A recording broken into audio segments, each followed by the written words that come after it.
بسم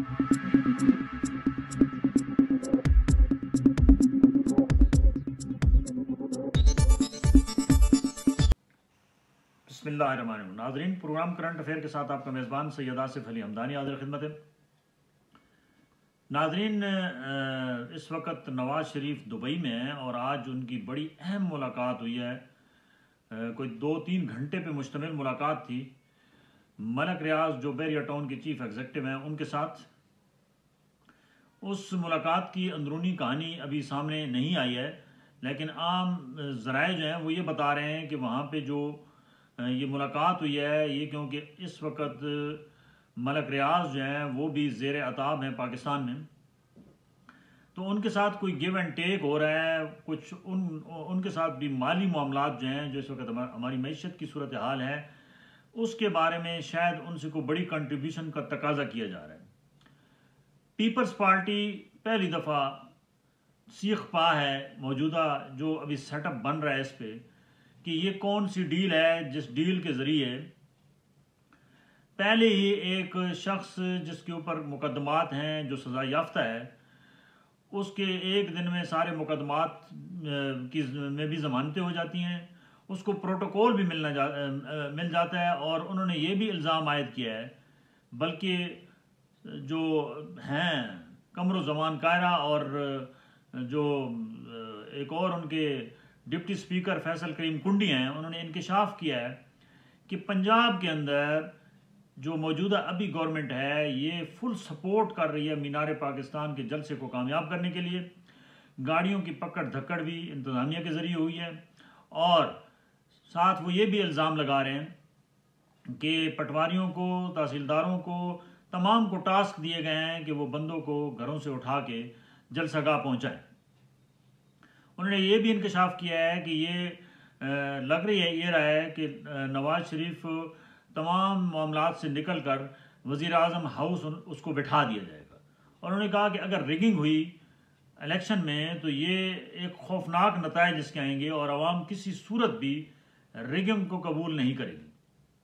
دوسری جانب سہیل وڑائچ جو ہمارے مشہور و معروف سینئر تجزیہ نگار ہیں، صحافی ہیں، انہوں نے انکشاف کیا ہے آج ایک پروگرام میں کہ یہ بھی ہو سکتا ہے، ممکن ہے کہ 24 تاریخ کو جب نواز شریف کو عدالت میں پیش کیا جائے گا تو شاید ان کی ضمانتیں ریجیکٹ ہو جائیں اور ان کو بھی اڈیالہ جیل میں بھیج دیا جائے۔ اور انہوں نے یہ بھی انکشاف کیا ہے کہ آنے والے دنوں میں ایسے نئے ڈرامے سامنے آنے والے ہیں جن کا آپ تصور بھی نہیں کر سکتے۔ ایک بات تو عیاں ہو رہی ہے کہ شیخ رشید کے بارے میں بھی جو میں نے پچھلے ویلاگ میں بتایا تھا کہ اس کا انٹرویو جو ہے وہ کر لیا گیا ہے، آج وہ انٹرویو نشر بھی کر دیا گیا ہے۔ اور شیخ رشید کے بارے میں یہ بھی آج کی اطلاعات ہیں کہ شیخ رشید کو مارا گیا ہے باقاعدہ طور پہ فزیکلی، کیونکہ وہ شیخ رشید مان نہیں رہے تھے کسی صورت میں بھی انٹرویو دینے کو۔ ان کو تھپڑ بھی مارے گئے اور ان کے ساتھ سمجھ لو کہ سختی سے نمٹا گیا اور بالآخر انہوں نے انٹرویو دے دیا۔ شیخ رشید کو بھی استحکام پاکستان پارٹی میں ایڈجسٹ کیا جا رہا ہے، یعنی کہ اس کی اگر چھوٹی عوامی مسلم لیگ ہے بھی صحیح تو اس کا الحاق جو ہے وہ ان آنے والے الیکشن میں جو ہے وہ استحکام پاکستان پارٹی کے ساتھ ہوگا۔ یہ بھی تاثر دیا جا رہا ہے کہ جو آنے والی حکومت ہوگی نون لیگ کو پنجاب کے اندر فری ہینڈ نہیں دیا جائے گا، ایک تقسیم کار بنایا جا رہا ہے جس میں استحکام پاکستان پارٹی، اس کے بعد تحریک لبیک، اس کے بعد جو تحریک انصاف اور کچھ آزاد امیدوار ہوں گے اور نون لیگ ہوگی۔ یہ ایک مکسچر بنا کے جو ہے وہ کمزور حکومت بنائی جائے گی۔ یہ ماضی میں بھی یہی وارداتیں ہوتی رہی ہیں جس کی وجہ سے آج تک یہاں جمہوریت نہیں پنپنے پائی، اور آج صورتحال یہ ہے کہ عوام کا اعتماد اس موجودہ جو سسٹم بنایا جا رہا ہے اس سے مکمل طور پہ اٹھ چکا ہے۔ عوام یہ بالکل اچھے طریقے سے جانتے ہیں کہ یہ ہمارے ووٹوں کی طاقت سے کوئی نہ اقتدار میں آتا ہے اور نہ ہی کوئی جاتا ہے۔ یہ ایک کھیل ہے، شطرنج کا کھیل ہے، جس طرف مورا چل پڑا وہ جو خانہ خالی ملا وہ خانہ فل ہو گیا۔ یہ بڑی بدقسمتی کی بات ہے کہ ماضی کے وزیر اعظم نواز شریف نے 3 دفعہ ڈیل کی اور تینوں دفعہ ناکام رہے. آج انہوں نے ایک اور ڈیل کیا چوتھی دفعہ. اب دیکھنا یہ ہے کہ یہ چوتھی ڈیل میں کیا وہ کامیاب ہو پائیں گے، کیونکہ ان کو اگر وہ اقتدار دیا جاتا ہے تو پیپلز پارٹی، تحریک انصاف اور باقی جماعتیں ان کی مخالف ہوں گی. دوسرا، مولانا فضل الرحمان بھی موجودہ باہر سے ڈیل سے خوش نہیں ہیں، اور ان کا بھی یہی موقف ہے کہ تمام جماعتوں کو مل کے کام کرنا ہوگا. ناظرین، جمہوریت کا حسن تو یہی ہے کہ ایک دوسرے کو برداشت کریں اور جمہوری روایات کو جو ہے وہ پایہ تکمیل تک پہنچائیں.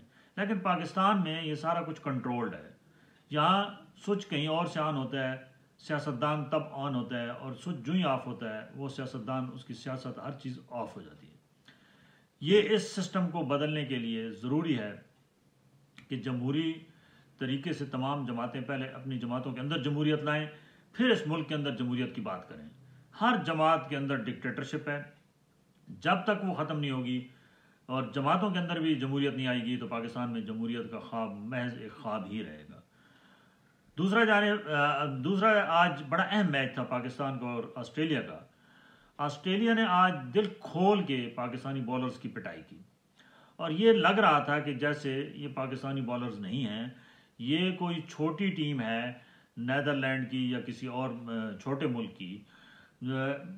حارث رؤف، جس کے اوپر بڑا ہمیں امیدیں تھیں کہ وہ ورلڈ کپ میں ان کی پرفارمنس بہت اچھی ہوگی، ان کو آج انہوں نے اتنا مارا کہ ان کو یہ جو ہے نا آج کا جو رنز ان کو پڑے ہیں وہ یاد رہیں گے. ہمارے بیٹسمین حسب روایت جتنا اچھا آج سٹارٹ ہم نے لیا، 368 ہمارا ٹارگٹ تھا، تو جتنا اچھا ہم نے سٹارٹ لیا اتنا برا ہی ہم نے اس کا اختتام کیا. ابتدائی بلے بازوں نے بہت اچھا کھیل پیش کیا، لیکن ہماری مڈل آرڈر مکمل طور پہ کولیپس ہوئی. اس کا ذمہ دار کون ہو گیا؟ کیونکہ ہماری مڈل آرڈر بالکل نہیں چل رہی ہے، اور خصوصی طور پہ ہمارے کپتان کی پرفارمنس جو ہے وہ بہت بڑا سوالیہ نشان ہے. بابر کو چاہیے کہ وہ وراٹ کوہلی کو کاپی کریں، کہ وراٹ کوہلی کس طریقے سے پورا میچ لے کر جاتا ہے اور وننگ کرتا ہے. اس بابر کو چاہیے کہ وہ اپنے اندر جو ہے وہ کانفیڈنس اپنا جو ہے وہ بحال کرے، کیونکہ اس وقت وہ کنفیوز ہے. اس کے اوپر یا تو کپتانی کا پریشر ہے یا پتہ نہیں اس کو کیا ہو گیا ہے کہ جس وہ لیول کا بیٹسمین ہے وہ اس طریقے سے پرفارم نہیں کر رہا ہے. اور ورلڈ کپ میں غلطیوں کی گنجائش نہیں ہوتی. ہماری فیلڈنگ آج پھر ایک مرتبہ ناقص تھی، متعدد کیچ چھوٹے جس سے ایک پہاڑ جتنا سکور کھڑا ہو گیا. آئندہ آنے والے میچز تمام پاکستان کو جیتنے ہوں گے، بصورت دیگر وہ سیمی فائنل سے آؤٹ ہو جائے گا. بہت شکریہ. اپنے گرد و نواح کے لوگوں کا خیال کیجیے گا.